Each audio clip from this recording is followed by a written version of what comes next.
I think that also leads to one of the other big problems with AI, which is large corporations using AI, which is a force multiplier for your workers. But instead of using it as a force multiplier for your workers so that you can just be more productive, they use it as a replacement for workers. And I know that like in the tech world right now and in the IT world, call centers too, a lot of people are afraid of losing their jobs or they already have lost their jobs, and it is having a massive effect. It's the Reform or Die podcast, where nothing is off limits and everything must be reformed.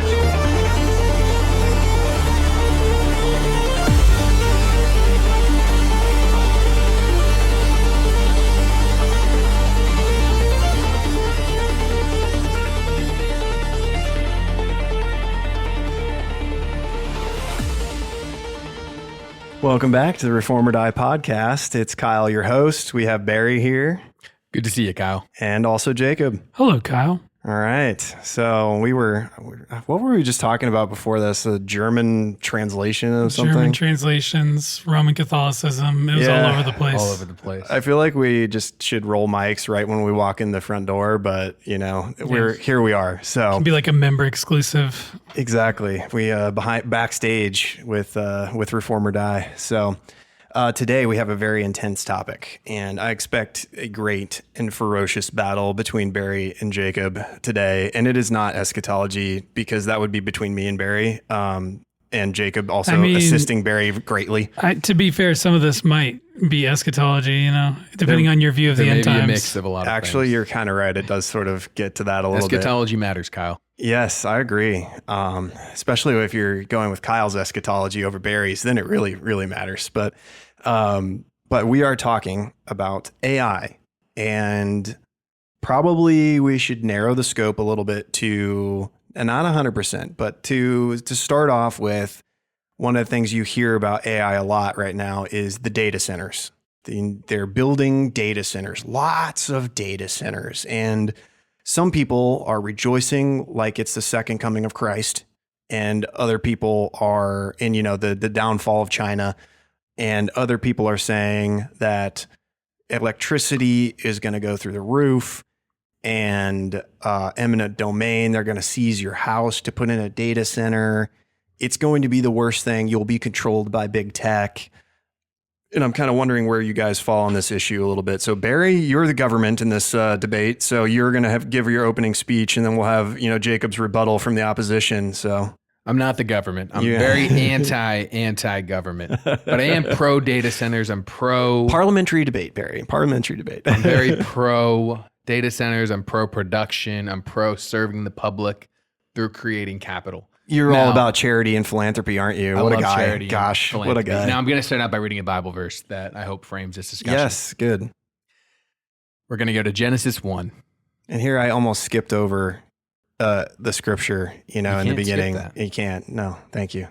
Genesis 1:28, 1:27. So God created mankind in his own image. In the image of God, he created them.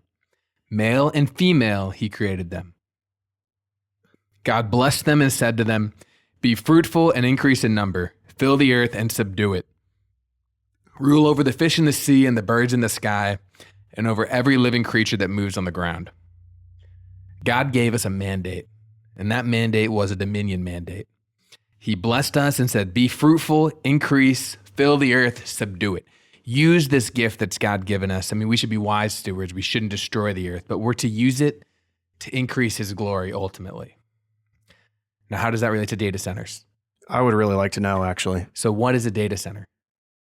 It's not a man or a woman. A data center, made in God's image, I can tell you that. A data center is... Amazon Warehouse Services described it as a warehouse. I looked it up, a definition. A warehouse full of computers. It does three things. It stores data. It allows you to process data. And then it rents out those storage and processing centers to other companies or individuals. So this has lasted for a long time. It houses all of our streaming services. It houses all of our banking. All of these databases, all these places are stored in data centers. They've been going on forever. Now, why are we just now talking about them? That is a really good question, because how is it? Is it different than not other different. data centers? The only difference is it's more powerful.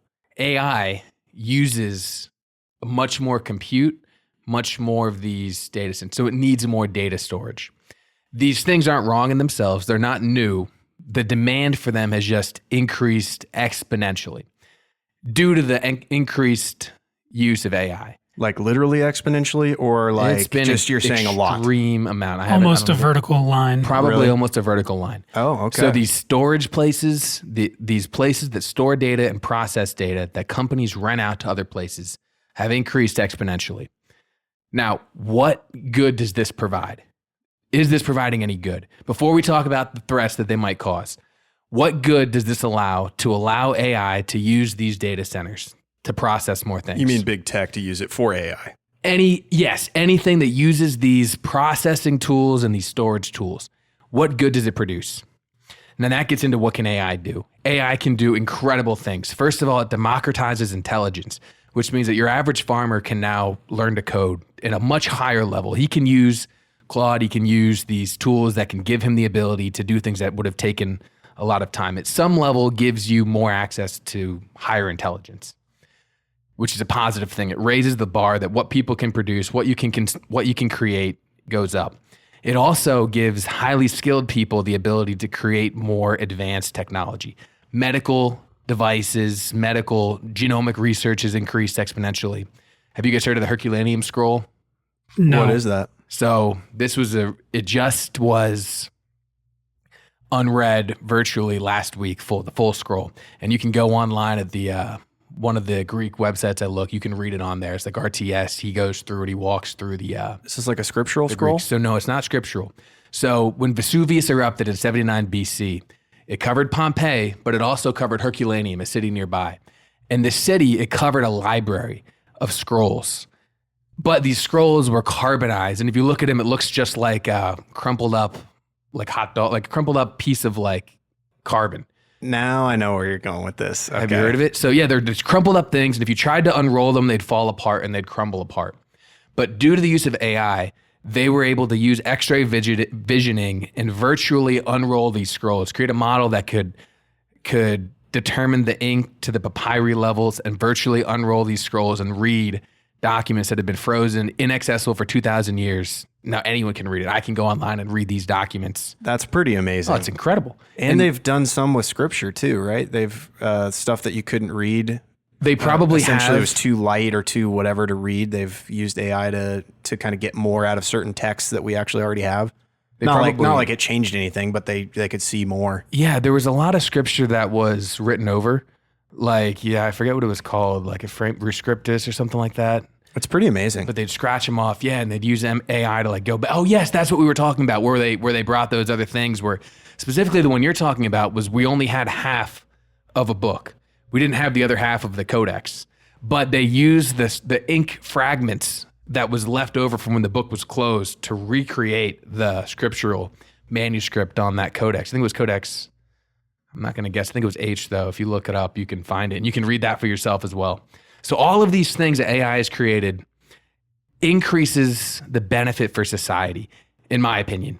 Well, there's obviously danger, right? The average person who uses AI just to ask questions and to offload knowledge or to abuse it. Don't help Jacob. He's going to come in hot here in a second. I'm just saying that it can be a dangerous thing, but the overall benefit of AI greatly outweighs the risk because of the value it provides to the economy as a whole. But what if they take your house? Are you still happy about it? Now, there's two arguments. There's probably three arguments, but the two physical arguments that people use is water. Jacob? Are you going to give Jacob a chance to rebut you? I kind of love that you're just give giving your- both sides. Were you going to say water and electricity? Give your affirmative arguments, and I'll give my. And then you can go. Hold on to those because I think we should come back to All right. you can help assist in your own demise later on, but we'll go to Jacob quickly. But Barry, that was a great opening. I'll give my my AI overview of the AI subject.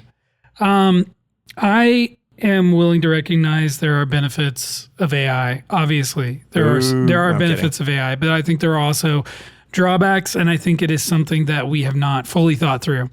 I do have a little bit of scripture I'm going to read, which maybe will help me. I don't know.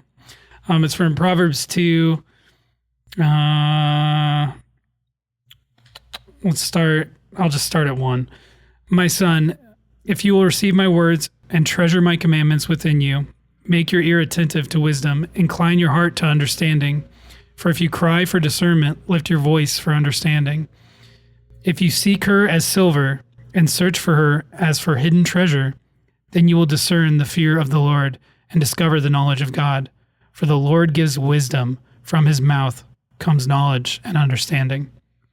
So basically, my son, if you listen to AI overview, you'll have wisdom. No, this is from the Bible. It's from the Bible sorry, app. I misquoted there. So it is from the Bible app. So trust it, I guess, if you want to. But so my biggest issue with AI, there's a lot of issues regarding the environmental impact, the social issues that could arise from it. My biggest issue right now is the fact that we are basically using AI. It's kind of a broad brush, but generally we are using AI as almost a replacement for God. Maybe not as Christians, we're not literally worshiping it. We're not looking at it as if it is God, but I think more often than not, that is our source of wisdom in this modern age. That is where we go for understanding. That's where we go to figure things out. And that can be a good thing. It can be a good thing to be able to quickly compile information on a topic without having to do a bunch of deep dive research, and then you can have a deeper understanding of a certain subject. But broadly speaking, we are relying on it in a way that I think is unhealthy. If you go and search something on the internet right now, follow along at home. If you use any kind of search engine and you search something, the first thing you will see is an AI overview. And that is, a lot of times, that's as far as people go. I know for myself, I usually don't scroll down to hit a link to go to a website. A lot of times I'll just look at the overview. If you fact check those AI overviews, a lot of times they are giving you false information. Either it's just like hallucinating information, or it's pulling it from a source that's not necessarily credible, or it's just not right. There's something wrong with it. I've seen this a lot. My fear, and not so much just with the disinformation angle of it, but even if the information is true, even if it's all 100% just pure, unfallible information, the deeper issue is that as humans throughout history, we have increasingly gone towards outsourcing our knowledge, our understanding, and our wisdom to things that are not in our own brain, right? Go back, whatever, probably even just 500 years. People had to know a lot of stuff. People had a lot of information in their brains. Go back to before like reading was common and before books were common, people had to know a lot more stuff. Plato famously, and Socrates through Plato famously, was against books because they removed the need to memorize. Yeah. So, I mean, and it sounds crazy, but there's something to it. I always make this argument. There's no way to actually factually prove it, but I think the average person like 1,000 years ago was more intelligent than the average person today. Like they had more information, they had more knowledge than the average person today. Not obviously they didn't know about, a bunch of different scientific things. They didn't know about psychological things. They didn't know all this stuff that we know now, and we say, oh, we're so smart because we know this. But they did know a lot of practical knowledge. They had a very deep understanding of the world that they lived in like a very practical way. They were able to memorize fast, like very large stories, and just they could commit this stuff to memory. Today, it's the joke of like TikTok brain, right? People don't remember stuff. Like their attention span is 20 seconds. The more we outsource our knowledge to a data center, basically, we kind of deceive ourselves into thinking, oh yeah, I know that. I know about that thing because I've searched it before and I can search it again, but we don't actually know. I've noticed this with myself. I've been getting into reading some stuff. Was very generous and gifted me a bunch of books. I guess he's just given up books for AI, but I've been starting to read some more, and I've noticed it's hard for me to recall what I've read.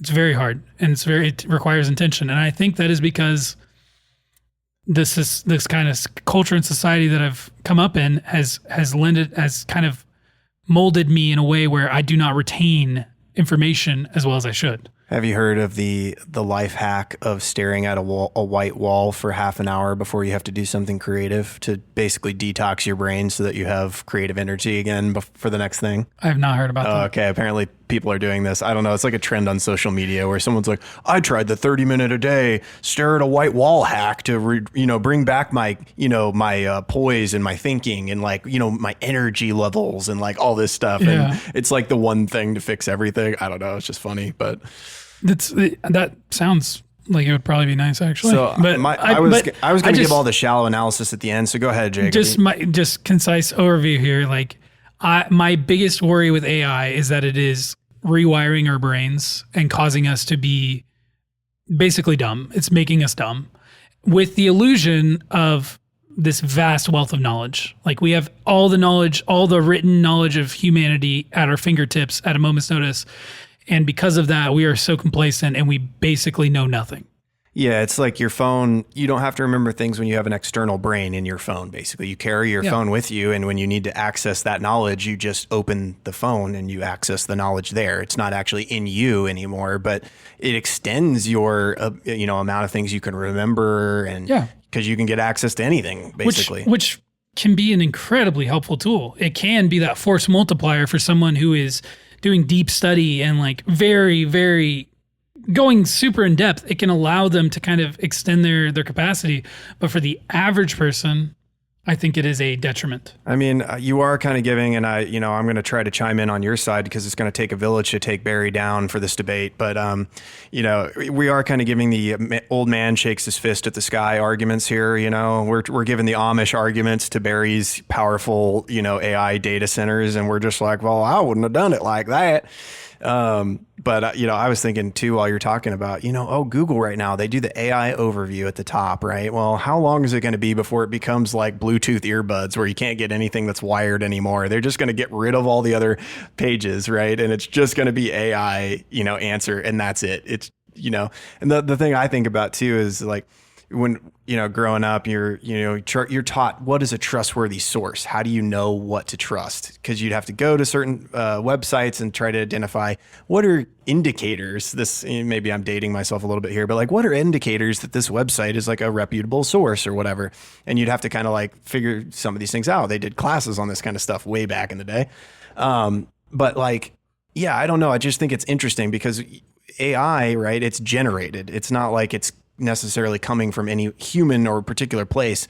And I do think this is sort of a niche argument against what Barry had said in the beginning, because I think Barry's providing a comprehensive analysis on like why AI is really good.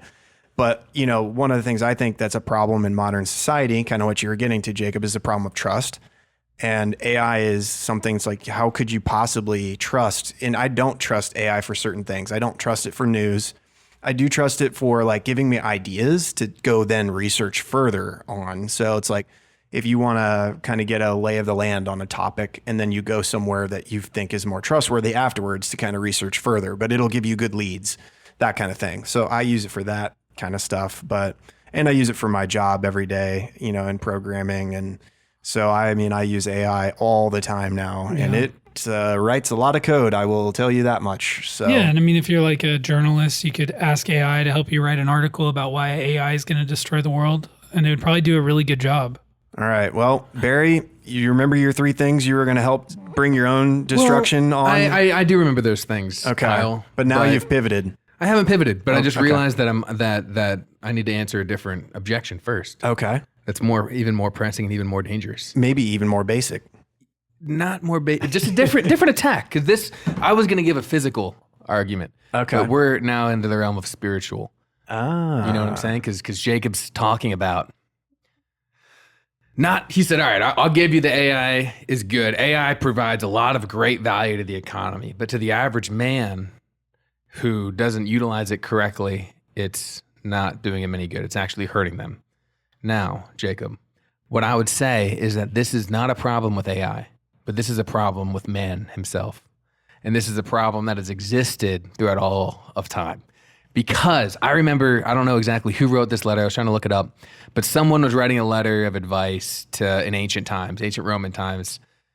And he was basically like, there was this habit of writing these summaries of histories or these summaries of different things. And they would read the summaries instead of the books.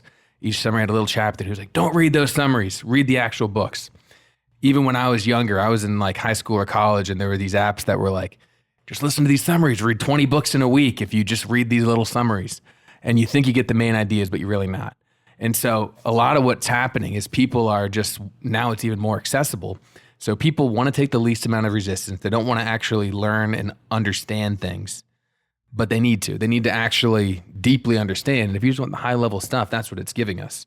And so are you saying it's like people that watch the extended World Cup soccer highlights instead of watching the full game? Is that what you're saying right now? I would say, or maybe the short versions of those? You just tuned in for the end of the game. Oh, I see how it is. Yeah, because you don't really know the deep. You don't understand the game. You don't know what they missed a pass in the 37th minute. You're seeing someone else's interpretation of this. You are getting someone else's interpretation besides critically thinking for yourself. The reason people were smarter 1,000 years ago wasn't because of the extent of the knowledge they had, but it was because they had the ability to think deeply about things, because they knew so many wide ideas. They would engage with these ideas. Not everyone, but they would engage with ideas. They would have time to think about their ideas. They would meditate on things, meditate on scripture. A lot of these things are gone. We don't spend time meditating and thinking about them. I would tag along with that, kind of just to add a spiritual thought to this. In preparing for leading a class at church, let's say that's like a spiritual class, I noticed that when you read a passage of scripture and you're responsible to try to teach some of it or to relay that information, you have to force yourself to go through an observation stage before you can get to analysis. And I always kind of try to skip over the observation and get to the analysis part where you're like, ooh, this is fun. Let's talk about this.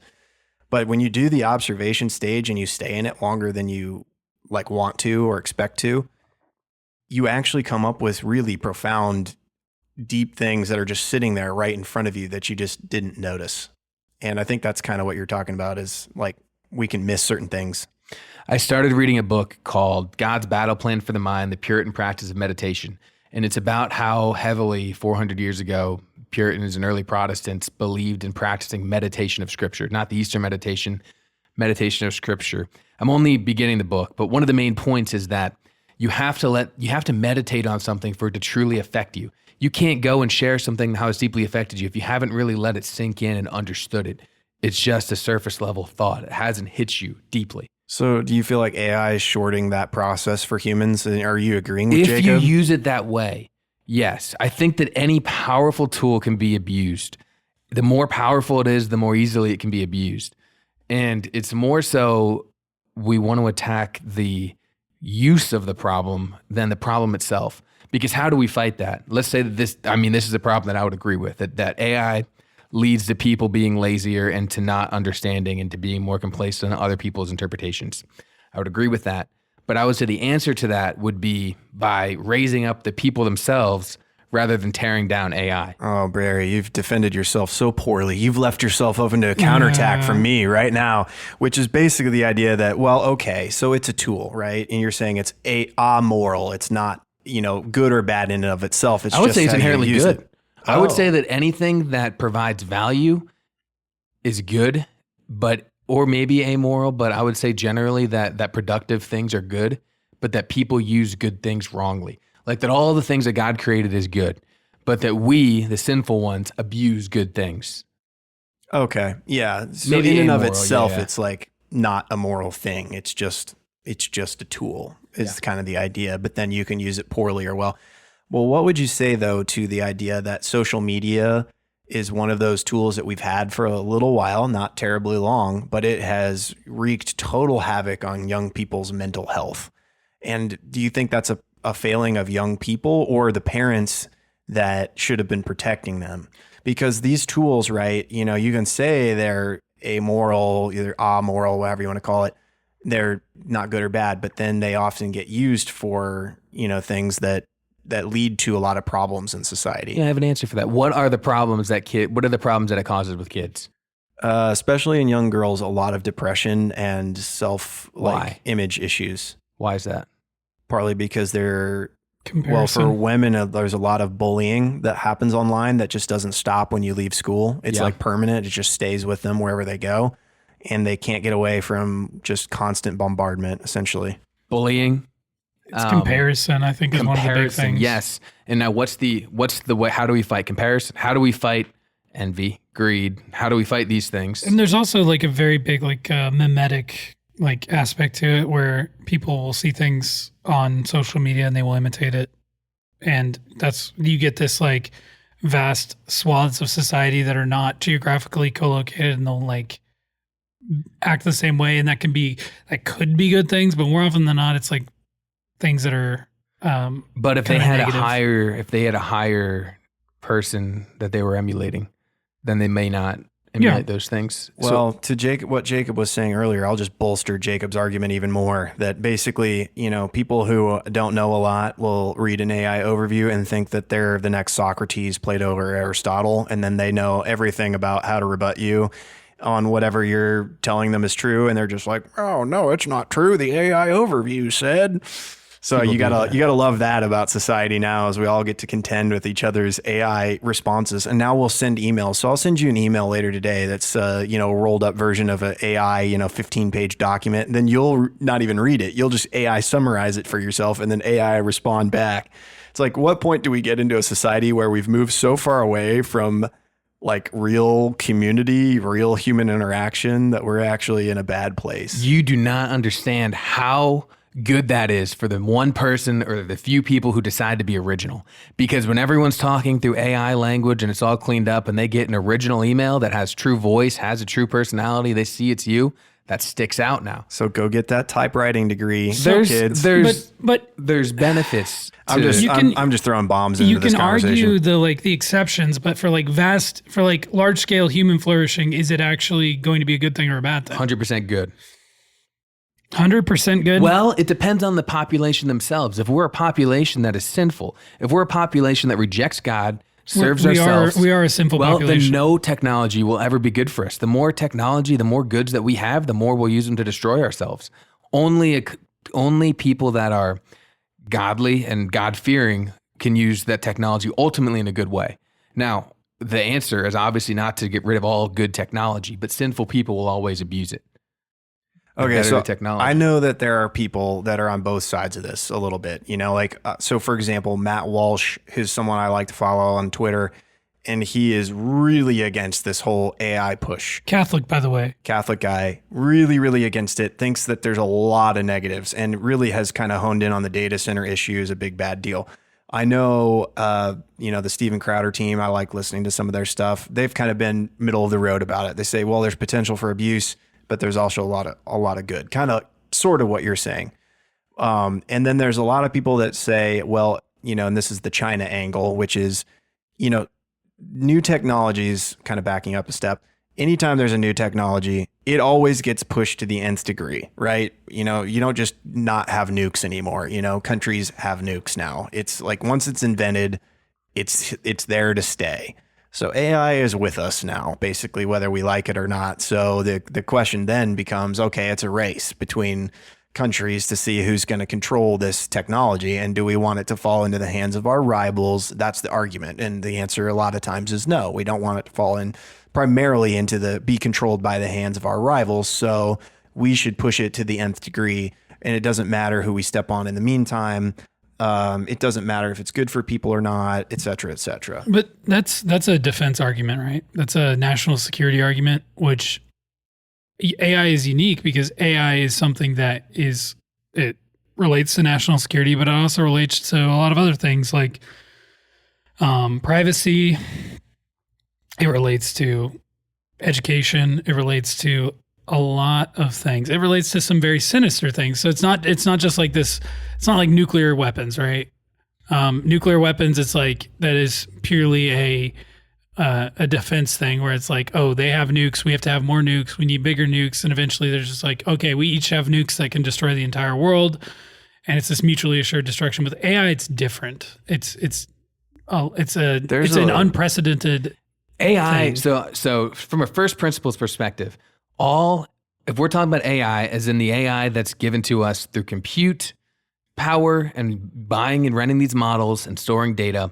It's the ability to create more and to have more access to processing and storage. Ultimately, right? We're renting these models that give us access to different things, but ultimately it's a tool that can be used to create.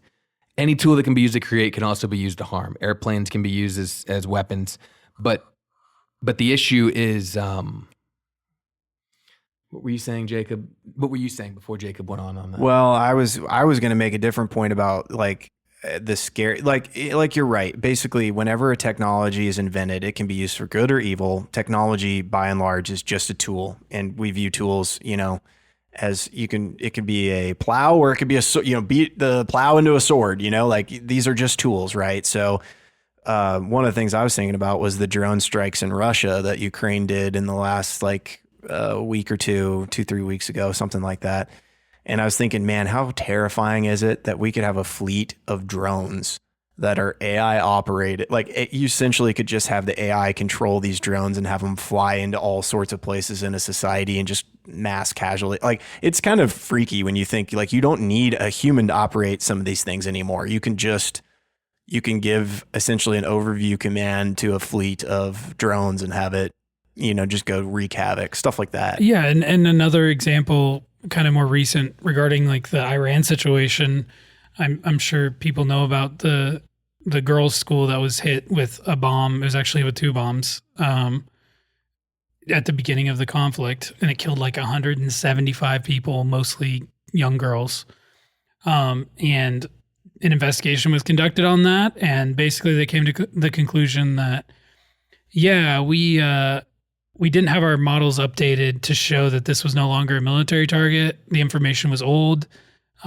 We knew that it wasn't a military target, but it just wasn't updated. And and I don't know how much of this is human error or how much of it is AI. There is human error involved because someone didn't manually go in and say, this is no longer a military target.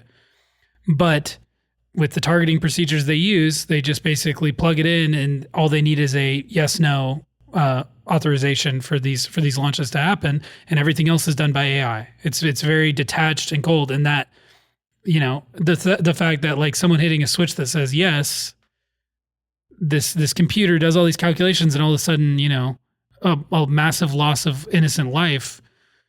Whose responsibility is that? And you can't take AI to court. You can't really hold AI accountable for these kinds of things. Well, just like in a self-driving car, the person who's self-driving it, in quotes, is responsible if it makes a dumb mistake and kills somebody.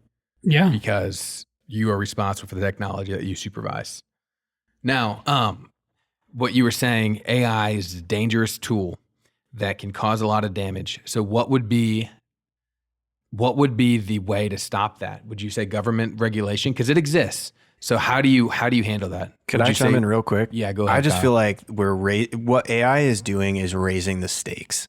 The potential for good is massive. If you think about technologies that can be found by AI that no one would have researched or spent the money to, or machines that can operate at a much higher efficiency and do operations, right?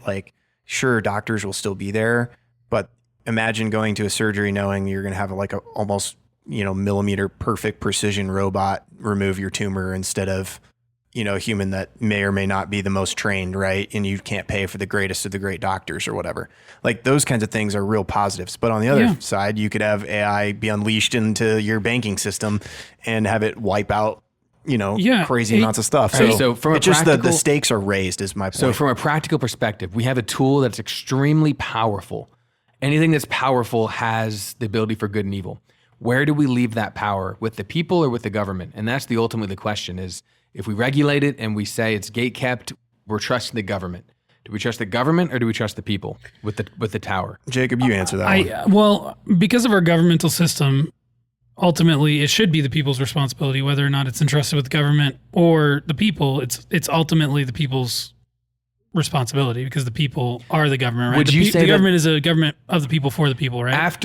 Well, not necessarily, not in a private, not in a commodity. For example, let's say after 9/11, we said, the government should control every plane because planes are too. They do, well, much. no, we have private, technically, but we still have FAA. private companies. We still have companies that are allowed to operate and use planes. We have private plane people, like we have our friend who's trying to become a pilot. Aviation is one of the most regulated areas of any, it's very Yeah, but regulated. I think what Barry's getting at is there's really two different types of power. There's governmental authority powers, and then there's big business, big government, basically, is what you're looking at. And, big government, they're primarily interested in gaining more and more power. And big business, you could say that too, but it's really a financial, drive. With big business, what, let's say that they run out of money. How are they going to get their money? Are they going to tax us by gunpoint and threaten us with jail? What happens if government runs out of money and they need more money? So we are kind of moving a little away from the straight up AI debate, but I mean, what you're getting at basically right now is government and big business really that different? And I think they're extremely different. What I'm saying is if a business goes under, they do not have the ability to tax me and take my money. They're responsible. They are entrepreneurs capital. They're capitalists. They're controlled by the free market. The government, on the other hand, takes their money, thou shalt not steal, but they take their money to do their businesses from all of us via taxes. And then they bail out the businesses. They shouldn't do that. That's wrong. But that's socialistic. That's wrong. They shouldn't. So do you think big business and big government are very different, Jacob? Or do you feel like they're pretty much in the same camp these days? Ran effectively the same. I mean, you see Twitter, honestly, before Elon bought it, they were basically doing the government's business to silence people that disagreed with the government's position on certain things. I would argue that today shareholders in a business and a corporation have more of a voice than the average voter does in the shareholders government. In which company? In any large company. I think they have more of a voice, more power in that company. A business gets to deal with prices. They get to deal with supply and demand. A government sets prices. They don't care about supply and demand. They do whatever they say. They set the wages. They take the money. They don't have to be efficient. Businesses have to optimize for profits. They have to optimize for shareholders. Governments don't have to. I just like the secret backdoor we're using to take Barry down by saying AI is evil. Yeah. So I guess moving back towards AI, because we're getting off topic. We are getting a little off bit. of it. My idea with AI, I think there are legitimate uses for AI, but I don't think we should just put AI into everything.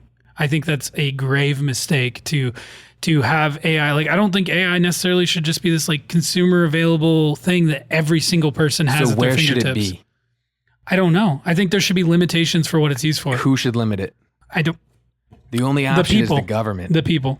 We should limit ourselves then. That means that we should set our own limits and say, hey, we but are I going to set screen time limits. I believe in just laws. And I think if the people say that we should have a law against this or regulate this, then that's a good thing. Because look at abortion, for instance. Should we have laws against abortion in this country? Protecting private rights and the right to life, the right to property, those are different than the right to create capital. You're saying that the government should limit who has the ability to produce things via AI. It's a production tool generally. You're saying the government should have be able to limit who can access these means of production. We should never allow that because that's the gateway to socialism. Well, you could make an argument for abortion like that. You could say that abortion, because that's life. No, but you could we treat babies like commodities in this day and age. Legally speaking, as a Christian, we should protect private. The Bible, I believe, gives boundaries for private property.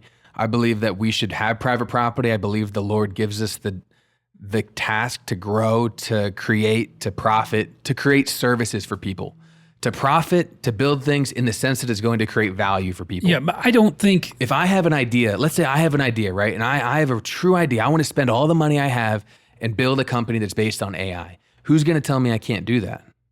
What are you going to be doing? It doesn't. I have an idea that I'm going to... It does matter. Well, it does. It does matter. If I'm breaking a law that violates somebody else's rights, their rights being their right to their own property, their right to their life, their right to their basic human rights. All right, hold on. I'm lost. Take a step back here. Describe what we're debating all of a sudden. If I'm providing someone a value that they're going to pay me for, that they're going to say, hey, I really like what you're providing for me, I'm going to pay you for it. I shouldn't go to, and I think, hey, I'm meeting a need that Kyle has. Kyle has this need. He says, I want this. I'm going to use AI to build and satisfy this need for Kyle.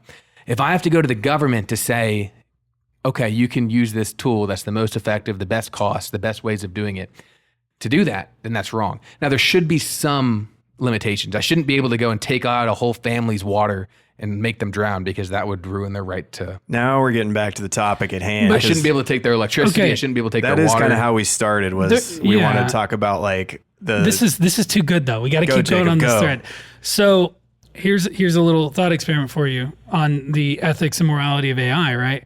Because yes, you can make money with it, you can do good things for humanity, but also you have to consider what is it being used for? Because there are very unethical uses for AI.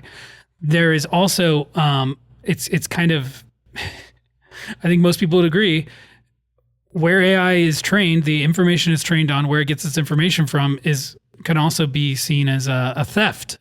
For instance, if you're generating images, it is not just making something up. It is pulling from existing information, existing images that are already on the internet, which are things that people own. It's people's intellectual property, and it just pulls it and uses it, and no credit is paid, like nothing is paid to the person, the source material. So it is in my mind, it's like theft on a massive scale. We should push into that point, because that is a big thing that people talk about, is that this is essentially stealing a lot of people's private property all at once, and it almost magically, it's like you've pushed a button and it's become a new thing. Yeah, it's legally distinct. Now, if that's true, if they truly are stealing intellectual property, then that's a crime. But we should regulate the crimes, not the tool. We don't regulate the tool, we regulate the crime. We don't regulate and say nobody can fly except for the government approved things, but we say if you're going to commit a crime, then you cannot do this. We regulate the crimes, not the tool. If you were to basically say AI can no longer be trained on people's intellectual property, then you would cut the effectiveness of AI by orders of magnitude. Not necessarily. It is. You could buy those rights, or you could find ways to. I don't think there's enough money in the world to buy the rights to all You that could buy stuff. rights and train on specific things, and it would create a different market structure. It might, and then the people would be getting the credit for their things. It depends on what you're talking about. It does depend on what you're talking about. But if you're talking about like a specific books, let's say you're trying to train an AI on all of theological works ever written, and you go and you say, here's all the books in my thing. Here's the ones that are in the public domain. Here's the ones I have to actually pay for. You could get those rights, and you should get those rights from those people. I mean, that's a fair thing. But you should be able to get those rights, and I should be able to build that product using the most advanced AI if that's what I want to use to build it. You want to know something crazy? Matt Walsh just came out with a American history of the Civil War video that I shared with you guys the other day. I probably haven't seen it yet, but one of the things that he said at the end was they were trying to do a Martin Luther King Jr. Follow up, like another kind of series with him, but the family wouldn't give him the rights to use any audio from Martin Luther King Jr. And so like he was basically saying like they give everybody rights, and it's just kind of wild. Like when you're talking about property rights and different things, like it is kind of an interesting thing, right? Yeah. But I'm glad that family's allowed not to give them that. They should have the rights to not give them that. I think AI violates that principle. And I think it's almost impossible with the way we have AI set up and with how it's all trained, what it is built on foundationally, it's impossible to not violate that principle. Then we should have true lawsuits that say, here's my intellectual property that's been stolen. Some people are doing that with like music and different things. That's what AI. That's what makes it capable of what it does. Not necessarily. I mean, it's mostly depends on what we're talking about. But for it to be able to research all those things, a lot of those things, generative AI. But a lot of those things that it's looking at are in the public domain. It's going through websites. It's going and scraping these websites. You know, some even tell you the source it's pulling from.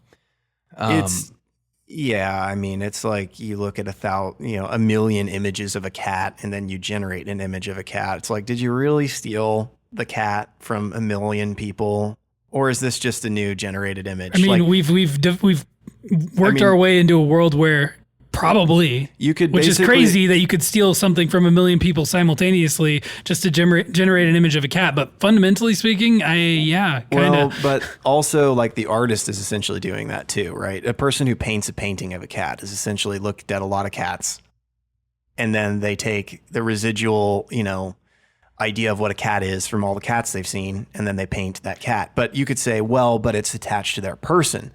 That's them creating something, whereas AI isn't really a human. It's not really creating anything. And I'll just tip my hand. I don't think AI is going to become like human anytime soon. No. I do think it has, amazing power to essentially be a copy paste blender. That's kind of my really dumb way of putting what an LLM is. For the average user. Yeah, it's basically it'll go look, it'll read 10,000 poems and then give you the most likely first word of each in every, next word, and it'll create a poem with your prompt.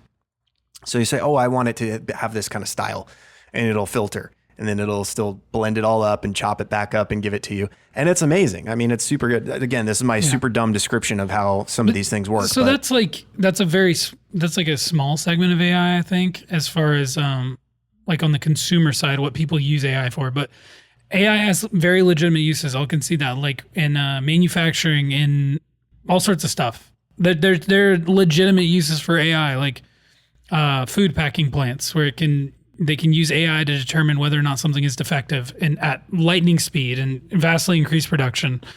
Or know if your lung has cancer or not. Yeah, and based on an X-ray. Brain surgery, The democratization of information and the ability for the average person to get more. I don't think this is about the average person. This is about industry using it to maximize their capabilities. But it also does raise the average person up if they use it correctly. Let 'em cook, Barry, let 'em cook. What the average person is using AI for is basically meaningless. They're just throwing prompts in. They're getting images. They're generating images. They're asking it a bunch of questions that 15 years ago, you would have typed the same thing into Google and you would have just had to click on a website and then you would have had some answers to your questions, right? But now it just aggregates it, puts it at the top of the page. So they're generating images. We need to beat China, Jacob. Yeah, okay. well, and that's another one of my big problems with AI is its potential for fraud, right? It is so heavily used for fraudulent purposes. It's insane the amount of just totally fake businesses that exist that have full like point of sale setup where they can sell you something that doesn't even exist and defraud you of your money. They got real brand ambassadors or AI brand ambassadors that are like, it's this person and they're talking in this video and you can't really tell unless you're like really savvy and you know what to look for. And it is being used to defraud people, it is being used to trick people, and it's also being used to generate things that are super unsavory.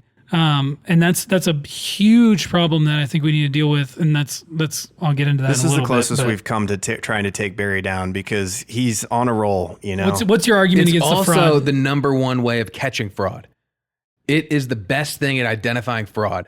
Tell him, Barry. Preach, Barry. So Come on. the system that Come on, man. identifies fraud. So the system that enables fraud is the system that catches It's fraud. the people. Yes, the people are the problem. Always, a sinful man. That's the problem. We don't regulate the technology. We regulate the crime, and we should prosecute sinful people who use it incorrectly and give actual consequences. If you defraud someone via AI, you should go to jail.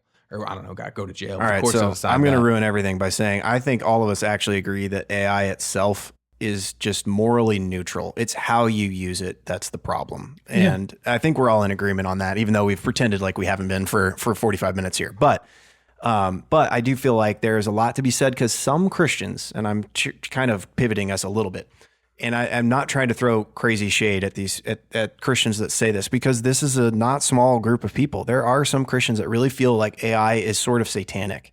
They feel like there's like a demonic element at play with AI because it's mimicking human intelligence and you can use it for nefarious purposes. They just kind of see it as synonymous with like almost like revelation type prophecies of, like the beast or, whatever. It's just because, and also the power level of it, like it's got the potential to be sort of a boogeyman or really, really bad. I don't think AI is referred to in end times prophecies. I hold to a post-millennial view, so that's just not at all what I think. And there's the eschatology. I'm not a fan of the viewpoint of people trying to read, the headlines into Revelation and the Olivet Discourse. I think that's a waste of time. And honestly, Christ tells us not to do that. Christ does not want us to be looking for, this end of times. But that aside, I do think AI can be used for satanic purposes. I think the devil can definitely use it. He can use a lot of things.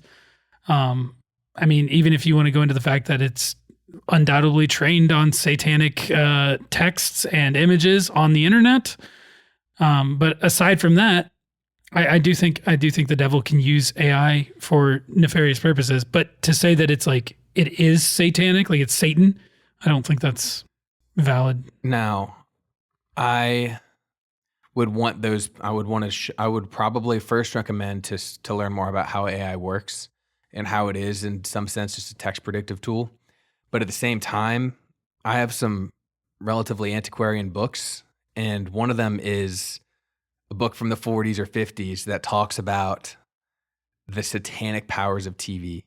When people were all putting TVs into their house, how this was a satanic attack into their homes, and they're opening portals to people to speak into their private homes, and how evil it was, and how they were putting, like, Christians were willingly plugging in TVs and putting in this power that was going to transmit ideas and energies into their own safe home. And it was going on and on. Same with credit cards and digital. Like, these things are all... I kind of agree with the TV thing. It's pretty... Yeah. It's pretty but bad. it's used satanically. TV can also be used for good. It gives us news. It gives us connection to some extent. But yeah, it is bad if it's misused. Barry's actively applying for a job at Meta, and Jacob's going to be moving to Pennsylvania to become Amish after this episode, basically. So I'll move to Idaho and the woods. Right. But I think a lot of what we're arguing about to some extent is the philosophy of controlling power. Where should power rest? I mean, I feel like Jacob is to some extent saying that power should rest in the government on these kind of things. No. I do think we should paint Jacob's ideas in the worst possible light. That's usually my general policy. I was trying to be general. I truly would think that you might say that the government should control. No, honestly, I think that ideally I would like for the AI companies to show some form of like restraint and self-governance. The only thing that does that is the people who buy it. Yeah, but then we have to be the ones who say we don't put up with that. That's true. However, when you make the argument of like these are neutral tools, it is just sinful man who use them for sinful purposes. If the tools themselves are being made and platformed and curated by sinful men, anti-human individuals who expressly like have expressed their opinions on humans and basically they hate them and they'd probably rather be cyborgs, that calls a lot of that into question for me. It seems like, yes, there is all this great potential in certain industries and stuff, but for the average person, I really don't know that it's beneficial at all to have this consumer available AI that is basically in everything. Like I haven't looked, but I bet if I open my Bible app on my phone, there's probably some AI agent and client in there that I could use for something. I don't know why that needs to be there. I'd rather just have the Bible. I can go on any app on my phone. There's always an AI button, ask AI. And I don't think it should be that prevalent. I don't think it should be everywhere. I think it should be something that's specifically for like industry, for very specific purposes, you know?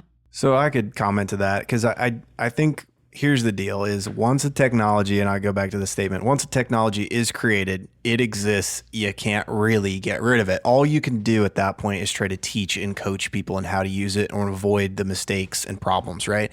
So I think, we have a real opportunity as people who are in our young adult lives and potentially raising kids or know kids that we can be, mentoring, etc.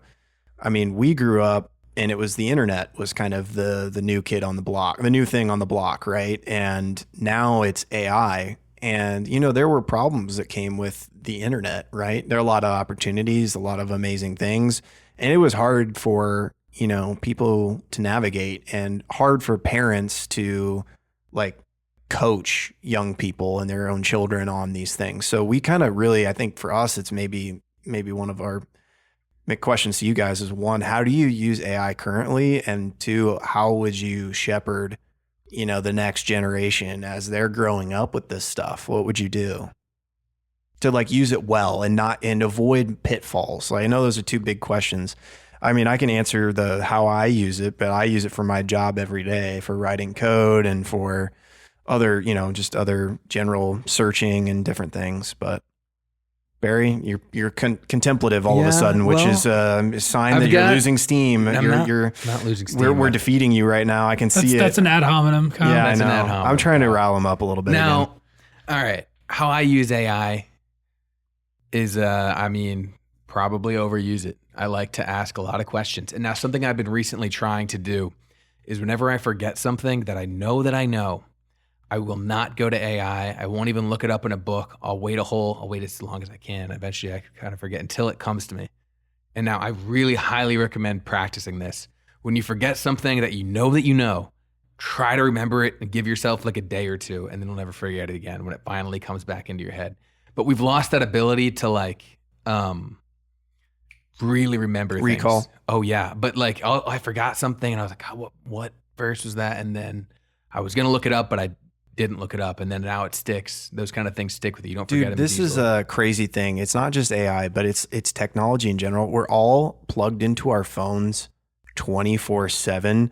I think that you ever been you go out to lunch or dinner with somebody and they're just kind of in this haze. I know this is me because I've done this many, many, many times. I'm sure you guys have experienced this with me, where it's like we go out and grab a bite to eat or something, and it's like, oh, wow, Kyle's kind of head's in the clouds. And it's like we're just so over stimulated by the internet, by AI, by everything, that you almost can't be, it's almost like hard to be present with people sometimes. Yeah. Yes. And we should try to limit our time to productive things. And I think the way to do that is to go back to Jacob's initial verse, which you referenced us in Proverbs. Yeah. And I think which it was was 2:1-6. the wisdom of the Lord. The wisdom comes from the Lord. We should study and meditate on the Bible, spend time meditating on God's word, which is higher, way higher than any of this AI stuff. It'll change our souls and our minds and our paths and our actions much more than this technology will allow us to do. This is a tool that we can use, but it won't ever have any spiritual effect on us.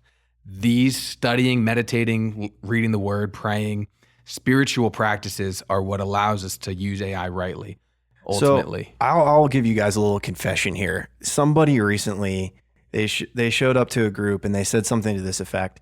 I had to repent. They were sharing a confession, I guess. They were saying, I had to repent from using my phone too much this week or something like that. And it was almost like, if that's all you got to repent for, you're doing great in life, pal. That's kind of what I was thinking in my head. But I'm like, that, it almost felt trite, or it almost felt like, I don't know. It felt weird when they were saying it. But the more I thought about it, I'm kind of like, man, I shouldn't be looking down at my nose at this person for saying this. Because honestly, I mean, it is kind of a thing where it's like, shouldn't we as Christians be having this conversation more? Like, if I looked at my amount of phone use on an average day, like all the apps that you spend X amount of time on, an hour and a half on this app, 45 minutes on that app or whatever. If you totaled it all up at the end of the week, it would be embarrassing for me. It would just be embarrassing, I think. We just don't understand how much time you even open and close your phone per day. It's probably 100 times a day easily that you're opening and closing your phone, or turning, entering and exiting your phone. I mean, that's kind of crazy when you think about it, right? Without a doubt, that's one of the biggest areas where I personally can improve is by... But we don't think about it as Christians as a sin issue, when maybe it really is kind of a sin issue to some extent. Is that overstating it? What would the sin? You're right, it is a sin, but I would say the sin would be more so lack of self-control and a lack of redeeming the time. Well, depending on what you're doing. We all know the popular sins, right? And those get lots of press at church.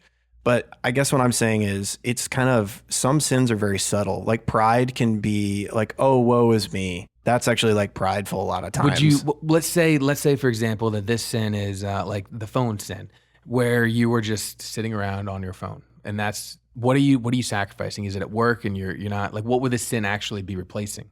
Yeah, that's a good question. And maybe that's why it's a hard conversation, because you could be feeling this need in your heart for some level of either attention or interest that you're not giving to God. Basically, you're not focused on God. You're thinking about the next, purchase you're going to make or whatever. I mean, even when I was doing my Greek studying on there, I would be doing that or doing reading or doing things that was just filling my mind with things, reading the news. See, but you're pretty good at that. You do a lot of that. But even that can be wrong, because you're constantly filling your mind with things. Even if it's not bad, that's where you're able to convince yourself that it's not sinful. I guess my main thought is maybe it's the reason why our generation is to some extent so anxious and like we are never bored, right? Like I think boredom's actually somewhat healthy. Meditating on a Bible verse. And meditation. We don't really meditate enough. And so maybe this is like, maybe it's it's like taking vitamins or something. Like you don't get enough vegetables in your regular diet, so you shouldn't do this. But you make it up for some of these mistakes with some vitamins. It's not a perfect system, but it helps, right? Something like that. Where maybe for people who are growing up with AI and the internet, it's like or it's like tech neck. They say where you're sitting at your desk and you're lunged forward the whole day. You got to do certain exercises to help yourself sit up straight, to help retroactively correct what you're doing all day, all the time. Like maybe that's what we just need to tell people. You got to stare at a blank wall for 30 minutes. What do you think, Jacob? Yeah, I think specifically when we're talking about like use of technology, overuse of technology being a sin, I think like on a deeper level, what that more likely than not is like laziness or man, I had another one, but I didn't. It left me. Well, I mean, it's also feeling this sort of like loneliness, lack of community. Okay. Yeah, loneliness. Is it a type of gluttony? I was going to say gluttony. Thanks for stealing my thoughts, Barry. You're in my head right now. He's reading your face. You're in my head right now. But yeah, loneliness or laziness and gluttony, I think, are two of the big ones. Like, and also there was another one that it escaped me. I think I think it could be a lack of discipline too. Yeah, that could be. I think there's and like in itself, looking at a cell phone, it's not sinful, but I think it's the way we do it, the amount we do it. It can take priority over other things. It can become we start to neglect our other responsibilities and our duties, and anything can become that. But I think commonly in this era, in this generation, it's super prevalent. Pascal famously says that everyone has to divert themselves because they can't be alone because they know how wretched they are. And if they sit alone in their room, their wretchedness would overcome them, so they distract themselves. But the Christian should be able to see his wretchedness and turn to Christ and have contentment there. So maybe it's lack of contentment because we see that sin that we're not really comfortable with in ourselves, our wretched, sinful selves, and we aren't really resting in that. Yeah, and it can also, I think it can fit into a lot of different sin categories. It can be lust, right? Not necessarily lust in like the sexual sense, which that's obviously prevalent on the internet, but lust over a lot of things. Lust over knowledge, want to know. Knowledge, possessions, envy. You see something that someone else has and you're just like, oh, I really want that. It does really open the door for a lot of sinful tendencies right at your fingertips, in your house, in your pocket, all the time. So that's why I think it is like uniquely dangerous, more so than you would get if you were, say, reading a book. There's obviously there's still potential for different sins if you're reading a book or going for a walk, but like, it's so powerful. It's very powerful, insanely powerful. And that's one of those things like, more often than not, I don't think people have the discipline to handle that kind of power, and me included. I'm super bad with technology. Like I've fallen into a lot of bad habits, and even to this day, I spend way too much time on my phone, and it's not good. It's not good at all. It's tempting to just want to get the easy answer from AI. Like even at work, if it's like, this will be an easy thing to just type up what's wrong with this query instead of debugging it yourself. Nothing to me is like tougher than just like you ask someone a question and they send a response to you and then it's AI generated. It's like, it's so annoying to get stuff like that sometimes. Yeah. And maybe it's not temptation, but I'll use the word temptation. The temptation of ease and increased productivity and increased profits, I think that also leads to one of the other big problems with AI, which is large corporations using AI, which is a force multiplier for your workers. But instead of using it as a force multiplier for your workers so that you can just be more productive, they use it as a replacement for workers. And I know that like in the tech world right now, and in the IT world, call centers too. A lot of people are afraid of losing their jobs, or they already have lost their jobs, and it is having a massive effect.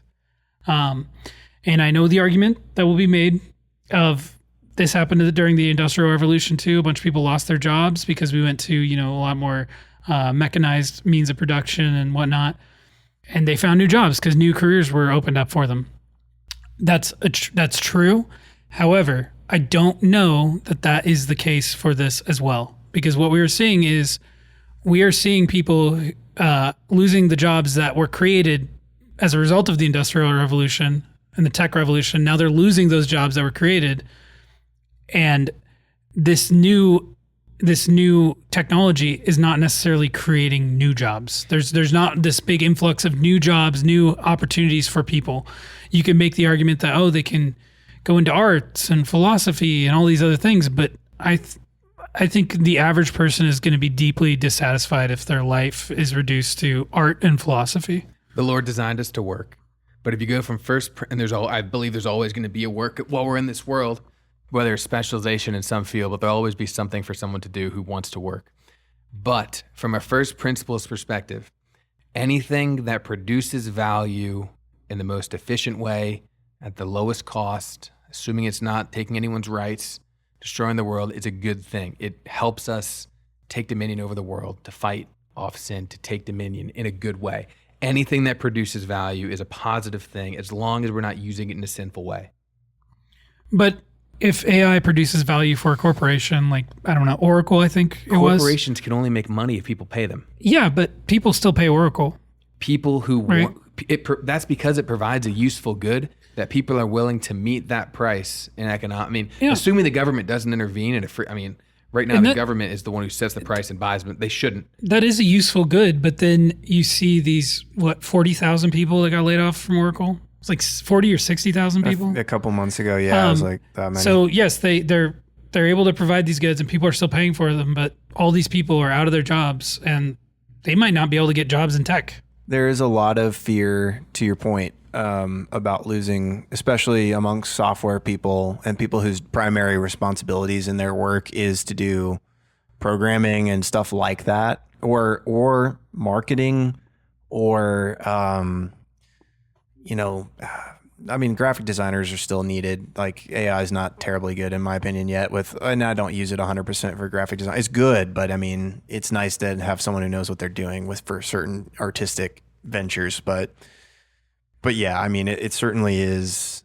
Yeah, it makes you wonder what's coming. And I do think there's a lot of freaking out about it. And I've been on both sides of it. And people leaving the workforce is not necessarily a bad thing, because I think we all agree that there's a certain subset of the population that is overrepresented in the workforce and probably should just not exist in most fields and industries, which I'm referring to women. And ideally, in a perfect world, if AI could produce like more productivity for these workers, and then we could just lay off all the women and all the men could just be the sole providers for the family, that'd be ideal. But I don't think we're seeing there's no correlation between decrease in workforce. Like, we're losing all these people from these fields. Those people that are still there, that are doing the jobs that they still need a human for, they're not making a bunch more money to where they can support the people who are no longer working, So if AI implementation was able to raise the average wages of everyone in this country to like an actual sustainable level, where we used to be back in the 50s and 60s, then I'd be like, oh, that's actually good, because now we're catching up. But that's not what's happening. But if they can produce goods for cheaper and they can be more productive, then ultimately that will. But we're not seeing prices go down. So I could give you the alternative perspective. Barry gave pro AI slightly, more than slightly. Jacob gave the slightly negative side of AI, and I will give you the impossible Utopia AI version, which is above and beyond what Barry has argued for. It could be. Imagine, do a little thought experiment with me here. Imagine that what Elon Musk is saying about some of his outlandish claims, let's say, about AI are somewhat based in the sense that imagine that we're able to put these data centers in space. Okay. So that's what they're saying, because the cooling, they say you can essentially cool things without the cost and the difficulties of doing these AI data centers here. I'm bringing it back to the AI data centers a little bit, but let's say you could do that. And then let's say not only do you have AI that's really, really good, and it's trained in various fields. So it's trained as a lung doctor, a kidney doctor, a liver doctor. Like you've got AI for each specialized thing you're doing. So you're going to have some generalists. Your search engine's a generalist, but you'll have it like, it's an AI for JavaScript coding. It's an AI for this type of thing, right? You're going to have, it's already doing a lot of these things, but let's say it gets better and better and better. But then you combine that, here's where the Utopia part comes in. You combine that with once we're able to crack the Tesla Optimus bot or whatever they have, that essentially is a humanoid robot. And the biggest thing they're trying to solve is the hands. They can get them moving, walking with AI, et cetera. But as soon as they can get hands that actually are really workable, I mean, you've got factory workers that run on electricity, and you've got coders that run on electricity. You can have an AI typing, or even communicating without typing, right? You just have all these possibilities. But the biggest one is the food supply chain. Imagine that instead of there being any farmers anymore, because solar powers your data centers, and you can even beam that. They've been doing this now where they're beaming energy from space down. I think China's been doing this, which is crazy to me. That couldn't possibly go poorly. It absolutely sounds like it could go terribly wrong. But imagine you can just get all that energy down to Earth, and you can power your robot armies that essentially create food. I mean, at what point do you say, well, okay, so money is a reflection right now of human effort to accomplish a task. But if essentially solar energy can accomplish a task, you're shaking your head at me. You don't think so? He's agreeing with me. I'm agreeing with Barry. Oh, about what? We haven't even talked about it, but I'm agreeing with him. Oh, wow. But there's always greed. Oh, well, sure. But I'm saying, so also, the argument is if essentially food is free at a certain point, which is, again, a big if. I'm giving you the Utopia model here. But if it's free food, there's no such thing as a free lunch, Kyle. But when an AI-powered solar-powered AI, robot delivers it to you, is it still free? Sure you are. Imagine this utopian universe. This sounds like Brave New World to me, right? Except even worse, because in this utopian universe, nobody has any purpose. They have no job. No, there'll always be a purpose. There's always specialization. There's always something. In this hypothetical that Kyle's putting forward, there's no purpose. That world doesn't. That world. Is I know. That's why it's a utopia. What is utopia? Space. I do think that would be awesome. What does utopia mean, Barry? No place. No place. There's no place. No place like this exists. And I don't think any place like that. I've done a terrible thing in getting Jacob and Barry to unite against me. I don't think any place like that will ever exist. But I think there is, biblically speaking, there is a huge value in work, right? We are made to work. That was our original intended design, right? To tend the gardens. Isn't there a verse that says if they don't work, don't let them eat or something like that? Isn't that in Thessalonians? Is that Thessalonians? I'll have to look that up. The bad part, the dark side of this utopia is basically nobody has an actual job.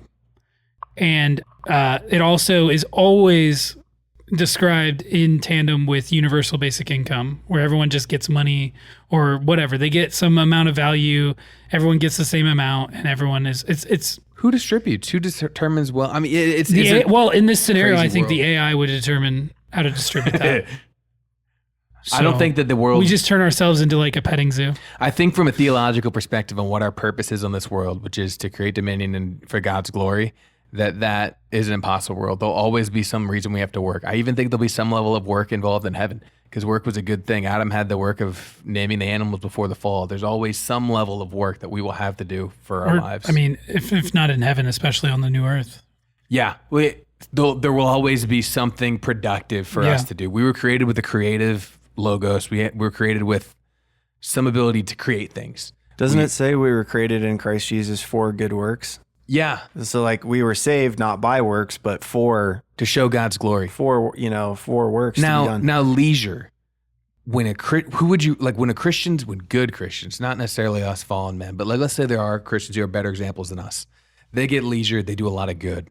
Like the really good Christians, the more free time they have, the more they might serve, the more good they might do. So imagine if we could be like them. We get more free time, we do more good. That'd be great.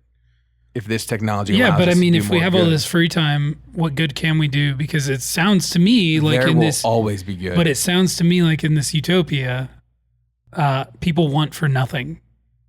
They will maybe have enough to get the grain, but they'll need happiness. They'll need people to talk about the scriptures with them. They'll need people to create things of the glory of God. They'll need people I to think, just have a purpose. hypothetically, I think if we had this utopia, I think we would see suicide rates go through 100%. the roof. So what would our purpose be as Christians would be to give them hope and to point them to Christ and say there actually is a purpose, even though you might not see it in this world, but there's a higher purpose. Yeah, I mean, so Christ. as far as a mandate from God, like the Great Commission, we will always have that purpose. But I'm referring more to like the physical purpose, like what we do on this earth as far as labor. I think that'll exist too. We just might, maybe in this utopia, we might not be actually getting wages for it.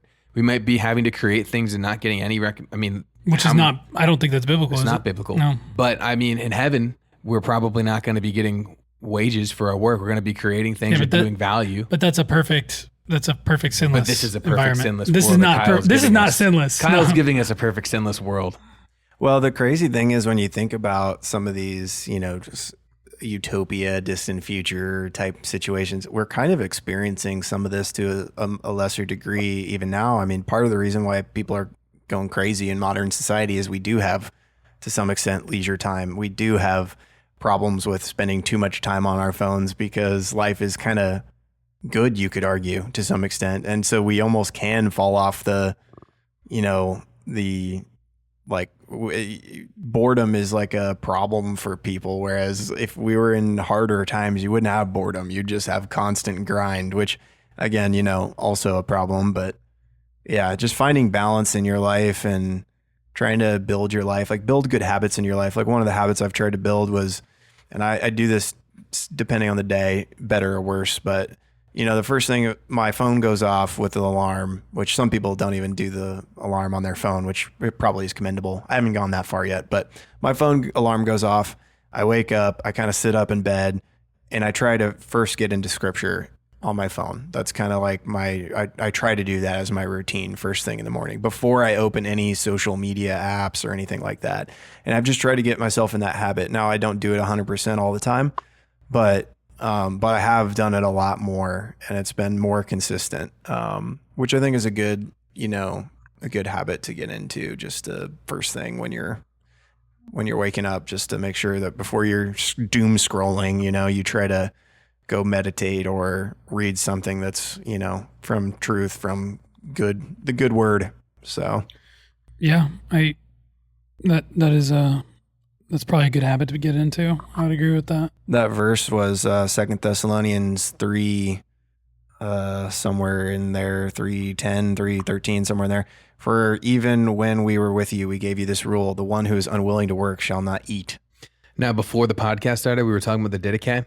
There's even a section in the Didache that talks about how to test a false apostle. What is the Didache? Didache is like an early Christian teaching, like non-canonical manual for early Christians. It was talking about how to test a false apostle. The true ones will come and they will stay for 2 days, but the other ones will bring a task with them and they'll find a way to support themselves and they won't ask for money.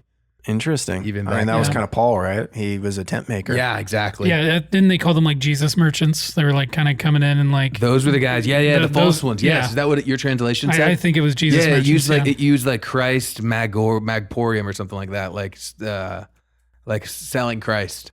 Like they're taking money to sell Christ to fake him. But basically the idea that even the people that were godly, if they were going to come, they were going to have some way of providing value for themselves. Yeah. Not always. I think it did say like use wisdom and discernment. Yeah, I think the timeline he gave was like 3 days, right? Yeah. You can have someone in your house and feed them and shelter them for like 3 days, but after that, you got to tell them to get a job, basically. Yeah. If you're going to stay here any longer, you got to get a job.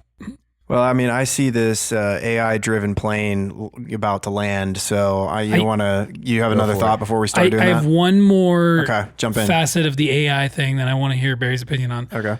When we look at these utopian, or I would call them more dystopian futures, when you look at things like 1984, Brave New World, the books that everyone always talks about. Yeah. There's always like a overarching theme, and a lot of these things would not be possible without the existence of a surveillance state. And one of the things that AI has made possible and more effective than ever is a surveillance state. Specifically with the introduction of things like flock safety. Are you familiar with flock safety? I'm not. So flock safety is a company, and I want to say it started because the inventor was like, oh, I had something stolen, or I lost my dog, and I was having to go around asking people if they saw him, and I just thought there should be a better way. Really noble beginnings, right? Flock safety is now a interconnected camera system that is being put up in cities all around you, probably here. And these cameras are powered by AI. They're all linked to a central database that is searchable by anybody in the country. They also have some severe backdoor issues where people can get into them without having authorization, which is a whole nother issue. But you're telling me a camera on a telephone pole basically could have problems? It's weird, like this lost dog thing with the ring doorbells. I did hear something. Yeah. So what it is now, it's this national thing. They're everywhere. They're all connected, and they use AI to track vehicles, not just based off license plate numbers, but based off of things like bumper stickers, colors, year, make, model, dents and scratches and distinguishable things. And sounds like a Black Mirror episode. Yeah. So they can use that, and they can search keywords. They can say Chevy, Malibu, black, rear driver's side fender damage, and search a national database and find all the places where that car was detected on a flock camera. They claim that these cameras do not do the same thing with people. However, I think it has been shown that they are, in fact, tracking people, and same kind of thing where you can query it and say, give descriptive factors about somebody, and it can track them. So much so that I think one of these anti-flock people went to a city council meeting, and by getting in the back door of this flock camera, he presented the city councilman with pictures of his daughter and said, look, I used the flock system to track your daughter from school to home. And he got in a lot of trouble for that. But it's an example of like, hey, this is a problem. AI is being used to kind of usher in this surveillance state to an unprecedented level. I think it's a huge violation of privacy. Obviously, it can do good things. It can prevent crimes. It can catch people who have committed crimes. But I think the tendency of our government is to use this for possibly nefarious purposes. I think it's a violation of our rights to be tracked in such a manner.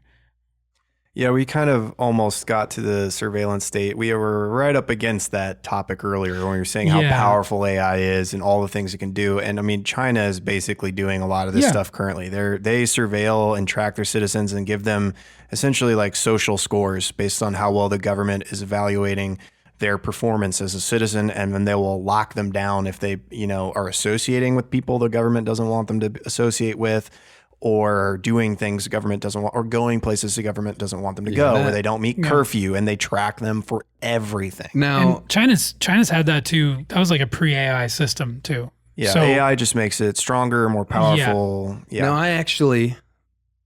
I'm against anarchy. I believe that governments, Romans 13, 1 through X, gives the government the ability to punish wrongdoers and reward good doers. I believe that's one of the primary responsibilities of governments. Now, I haven't thought about this deeply, but my initial instinct, as long as they're not violating our rights of our homes, our private places, that this is a good thing if it's kept for crime surveillance. Like if they're using public places and the government is tracking and noticing things that are out of place, then this would be a good thing if the purpose is meant for crime surveillance.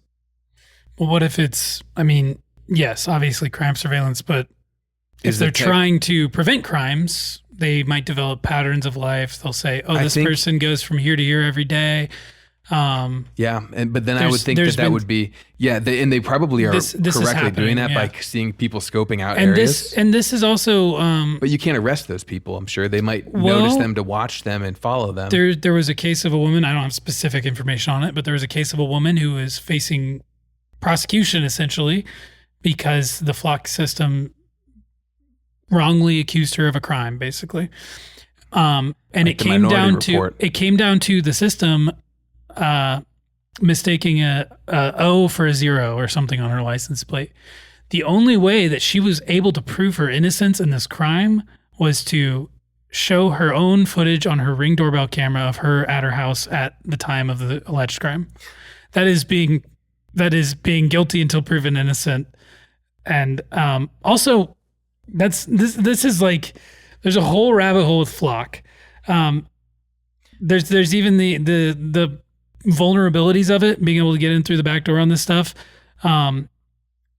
simultaneously means that people can go in there and delete information that they don't want there. They can also edit information that's there. And Flock has also been uncooperative with subpoenas for certain information too. So it's like a kind of a rogue agency, but we're seeing all these local governments getting into contract deals with Flock and putting these cameras up. And that's taxpayer dollars too. Yeah, I would say that's wrong. But I would say that if they were using a system in principle to use AI to notice anomalies or to notice things that were off or to track missing things or criminals, then I would say that's a good thing. But if this is, that's an in principle, not necessarily in this specific instance. I could see a potential future where, and they actually have used this system for tracking people, tracing people who came from protests or riots. Maybe it helped catch that Trump 250 it's possible, celebration. But they've used it to catch people or like track people who attended riots or protests. Imagine, if you will, a future where, we're one election away from tyranny at all times. It seems like. Imagine if people really don't like certain behaviors that more conservative Christian types do. And then they start using that system to say, oh, this person was at a pro-life rally, or this person was outside the abortion clinic, or this person was going to meet a group of individuals in a home, and they do this every week. This is probably very anti-government activity. And they use those systems that were in place for good purposes for bad purposes. Should those systems be in place at all? So, Jacob, I'm going to give you a genius argument here, and I'll call it the Batman argument. It's you either die a hero or you live long enough to see yourself become the villain. And this is what happens in any kind of technology is, oh, we're just going to install vote counting machines. What could possibly go wrong with that? Because it's going to be security. It's going to be whatever. And then down the road, you're like, oh, these are actually being used nefariously. Or I'll give you another example. A lot of the Food and Drug Administration type agencies that came up, there was a problem in America at one point where food was just like terrible. It was just not clean. It was not healthy. People were selling all sorts of stuff. And the government came in and cleaned it all up. And actually, to my knowledge, it was actually a really good thing. The government's regulation on food helped tremendously across the board. However, I don't know if that's true or not. It may be false history. Barry's shaking his thumb at me. It is true to an extent. It's not good anymore. I will tell you that. Like a lot of these places, they're not really doing a lot of good now. They lived long enough to see themselves become the villain. Barry might be telling me they were the villains the whole time, but I'm just telling you, in the government, any system that's run by the government is the problem. Like that's the government took over the FDA. Well, they have to set the standards and the rules a lot of the time. Why would they? What do they have to say about my food? Why does the government care about if I want to buy food from these people? I should be able to buy food from whoever I want to as the consumer. The government has no say over what I should be able to buy. Well, I guess you could argue unless they're like maybe lying. Food's a bad example, but I mean, you're basically saying the government has almost no purpose other than national defense. They have few purposes, but general welfare I think has been abused. the general welfare clause, the idea of rampant abuse of government. Yeah. Their main purposes are defense. Maybe we should do public policy. I'll pivot us a little bit, unless Jacob has a thought. But I think sort of looking in the future of reform or die a little bit here, it would be interesting to talk about the general welfare clause as like or anything constitutional. Like maybe we could talk about some of that stuff in the future. But one of the series we've been thinking about doing is like the five solas, of Protestantism writ large. All Protestant churches basically hold to the five solas.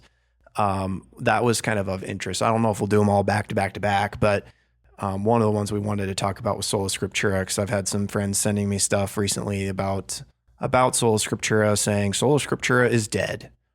And, as Protestants, Reformed Christians, we don't really think that to be true. I'm shocked to hear this. This is gutting. Like, I can't believe they declared it dead. I guess it's over, guys. Yeah, I think that's a wrap. That's a wrap. We should close the podcast down. Let's go back to Rome. We're going back to, we're returning to Rome, submitting to Rome. We do love our Roman Catholic and Eastern Orthodox friends. We're not trying to hate, but I do think it is reasonable for us to describe what we believe. And I know some of my friends have been asking me for episodes like this.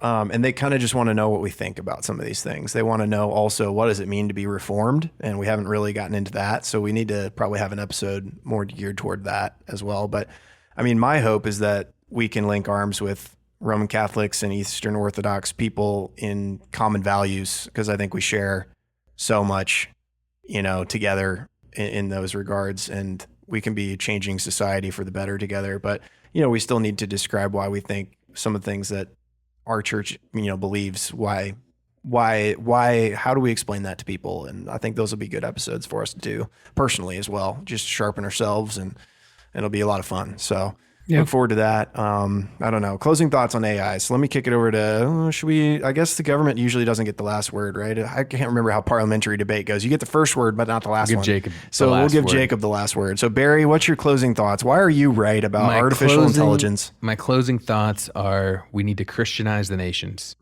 We need to bring Christ. We need to bring the Bible. We need to bring God's word to the truth, because ultimately that's the only way to fight these technologies and use them correctly. We want to have Christians in control of the technologies. We want to have people who are going to use them in a godly way. We want people who are going to believe in the dignity of man and have God-fearing tendencies. We don't want these human haters or the AI people that Jacob was talking about to be the ones deciding things. We want Christians to be those people. So our goal should be to Christianize the nation, and we should guard ourselves from being abused by technology, by being taken advantage of it, and make sure that we are good stewards of our time and good stewards of our minds. And not Christian in name only.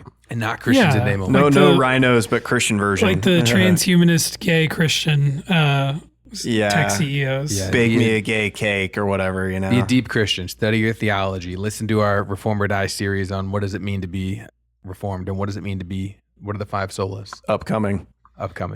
Yeah, for me, I agree with Barry on a lot of that. I do think I just firmly agree with a lot of that. Too much agreement, more disagreement. Yeah, a lot of agreement. I just co-sign everything he just said.